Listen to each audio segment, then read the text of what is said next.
So this is a video about Enneagram 8s dealing with Enneagram 6s. I'm removing the previous video because the previous video was garbage. So Enneagram 8s, if you're looking for the solution on how to deal with Enneagram 6s, here it is, straight and simple. I know this because this is personal experience. I've finally figured out how to deal with them. It can be extremely irritating and extremely just maddening dealing with them if you don't know what the problem is. So first thing you have to recognize that Enneagram 6s have a fear of being without support and guidance. Now, I want to remind you that the Enneagram fears are they can essentially be equated to pathology. Okay, so the Enneagram 8s are pathologically driven to rectify their to act based on their core fear. At least this is the more unhealthy the Enneagram is, the more the core fear starts to rear its ugly head. The Enneagram 6s are pathologically driven to find that perfect support and guidance. Now the thing is, what you've got to realize, number one, is that if you're an 8 and you're dating a 6, there's going to be conflict pretty much forever. Pretty much forever until the 6 gets over themselves. Until the 6 learns how to trust, and until the 8 learns how to foster that trust. So really, in these relationships, the 8 is pretty much the parent. I hate to put it that way, but that's really what it boils down to. Is the 8 is like the dad of the 6, until the 6 can figure themselves out. Once the 6 figures themselves out, then the whole dynamic changes entirely, and they actually become equals. In fact, I know with me as an 8, I like 6s, or I like 6s because I view them as equals and full of life and exciting, but they prohibit that from happening because of their own issues. So I want you to consider a play by Shakespeare called, it was Othello. Essentially, long story short, Othello, or whoever it was, I don't remember the names of the people. It's been a long time since I've read it, but I remember the overall story. The overall story, you've got this husband and wife and this third guy. Okay, third guy comes over to, and they're friends. This is like a close friend of this married couple, and so friend comes over to married couple, or towards husband. Friend comes to husband and says, your wife is cheating on you, sleeping with other men. And then the husband says, oh, she wouldn't do that. And then he just walks away. And what was happening was this guy was planting the seed of doubt into the husband's mind. So this guy just walks up and says that to the husband, and then walks away because his intention was to ruin this guy's life. So he comes up, plants the seed of doubt, and then walks away, and then pretends to be his friend for the rest of the time they're together. And this guy, at first, he's like, oh, she wouldn't do that. But the seed of doubt is there, and because it's there, it grows, because he allows it to grow. And so as time goes on, he starts to become more and more and more suspicious of her, even though she's never done it. She's totally innocent. But because he has the seed of doubt in his overactive, anxious mind, this is a very Enneagram 6 story, because his mind allows it to flourish, it does, and then he acts on it, and eventually it ends up killing her and possibly himself. So terrible story, but it is very much Enneagram 6 related. This is basically how their minds work. So if you want to ruin a 6's life, plant the seed of doubt, and it'll just take off. And I'll give you one example. In business, I asked an Enneagram 6. I'm an 8, but I'm being considerate of the other person, and I asked the 6. I said, "Are you comfortable with me taking your business proposal right now?" And he was like this. He was like, because suddenly I implied that there are reasons to not be comfortable. So suddenly he's not comfortable. So because I was trying to be considerate of his boundaries, and it basically went against me. So that's one issue, is the seed of doubt. You've got to be aware of that. If they have the seed of doubt, if they allow the seed of doubt to grow in their mind, then they are unhealthy, or they have some issues that they need to solve. And one way you can fix this is by just aggravating it. Just aggravate the seed of doubt so much that it becomes so ridiculous, and the 6 realizes that it's not a good thing. Now, I'm going to use the Bible as an example. For those of you who are or are not religious, I don't care. This is a great example. Enneagram 6s killed Jesus. They killed Jesus. He walks around. He says he's God. They say, they get that 6 look. Are you serious? And then they start testing. And they test and they test and they test and they test and they test and they test. It's basically Enneagram 6s are the kinds of people who, during the Salem witch trials, if he's a witch, she won't drown. Or if she's a witch, she won't drown. You know, that's basically Enneagram 6. It's like, if she's a witch, she won't drown. So it's a lose-lose situation. The Enneagram 6s are completely insane. And their testing is, you cannot win when they start testing you. You cannot win. Essentially, so what it boils down to is, if you want 6s to be on your side, you have to let them destroy you. You have to let them crucify you. That's the simple answer. And you have to let them destroy you. You have to let them take advantage of you. They are looking desperately for that honest, truthful, genuine person who is not a liar. They're looking for that. And when they find it in the 8s, the thing with the 8s is that we are assertive and genuine.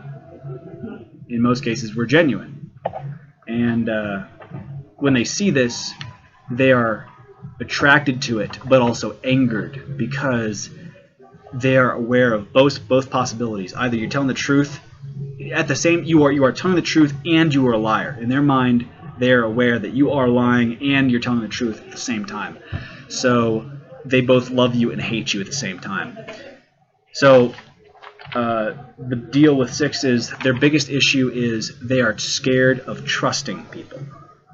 They are absolutely terrified of trusting people. So, you know, what really saved me was religion, from them destroying me. Like, I shit you not.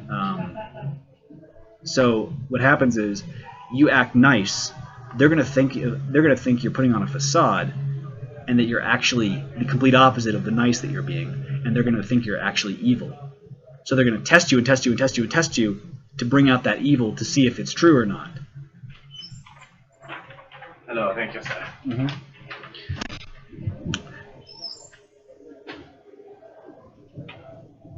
And then, so they're going to test you and test you and test you to see if it's true or not.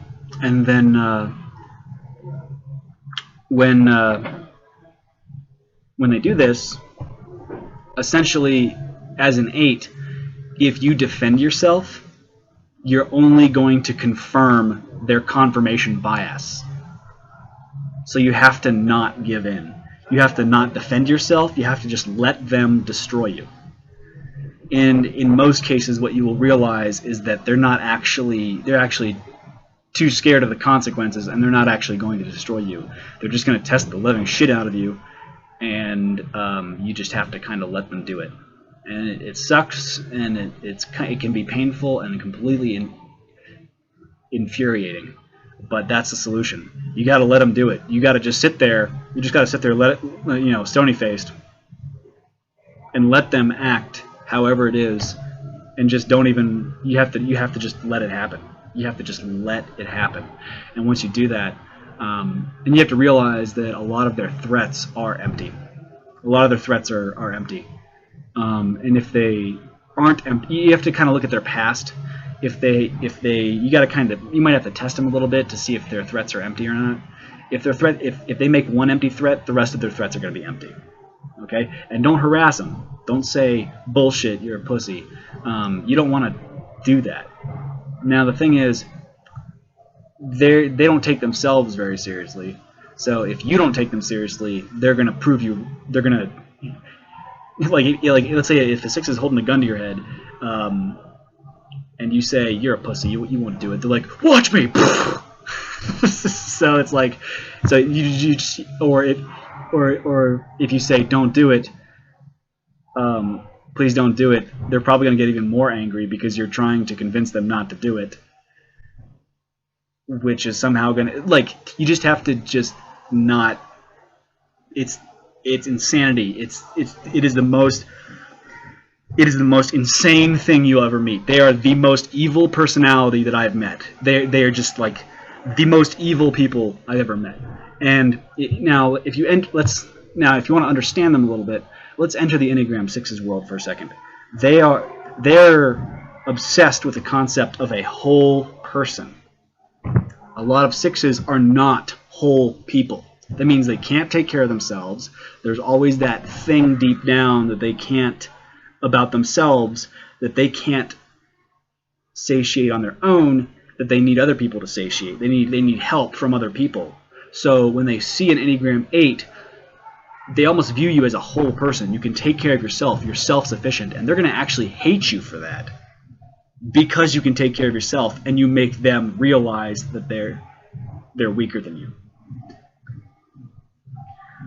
And they will assume, Murphy's Law, worst case scenario, they will assume in almost all circumstances that you are doing that to make them hurt. So you have to. So when they throw out these accusations, you're just trying to do this so that you can blah blah blah. You just have to let it happen and just say okay. And you have to make sure everything is their choice. I'll give you an example. I had a 6 unfriend me on Facebook. Or no. I unfriended a 6 on Facebook. And then I friended him again, and he was like, "What makes you think I should friend you?" I was like, "Your choice." And he was just like, "You friended me." So it's kind of, you gotta. That's basically how you deal with them. Jesus was basically the master at dealing with Enneagram 6s. People would walk up to him and say, "Oh yeah, well if you're the Son of God, then maybe you should make the thunder right now. Make it thunder." And he'd be like, "I'm not your bitch. I'm not your monkey. Don't tempt the Lord your God. I'm not gonna make it. I'm not gonna perform miracles. God doesn't bow down to you." That's basically how it goes, and that's how you deal with the Enneagram 6s. You have to let them destroy you. In fact, in most cases, as an Enneagram 8, defending yourself only makes things worse. I know it's completely insane, but defending yourself only makes things worse. It doesn't matter how right you are, people will hate you for that.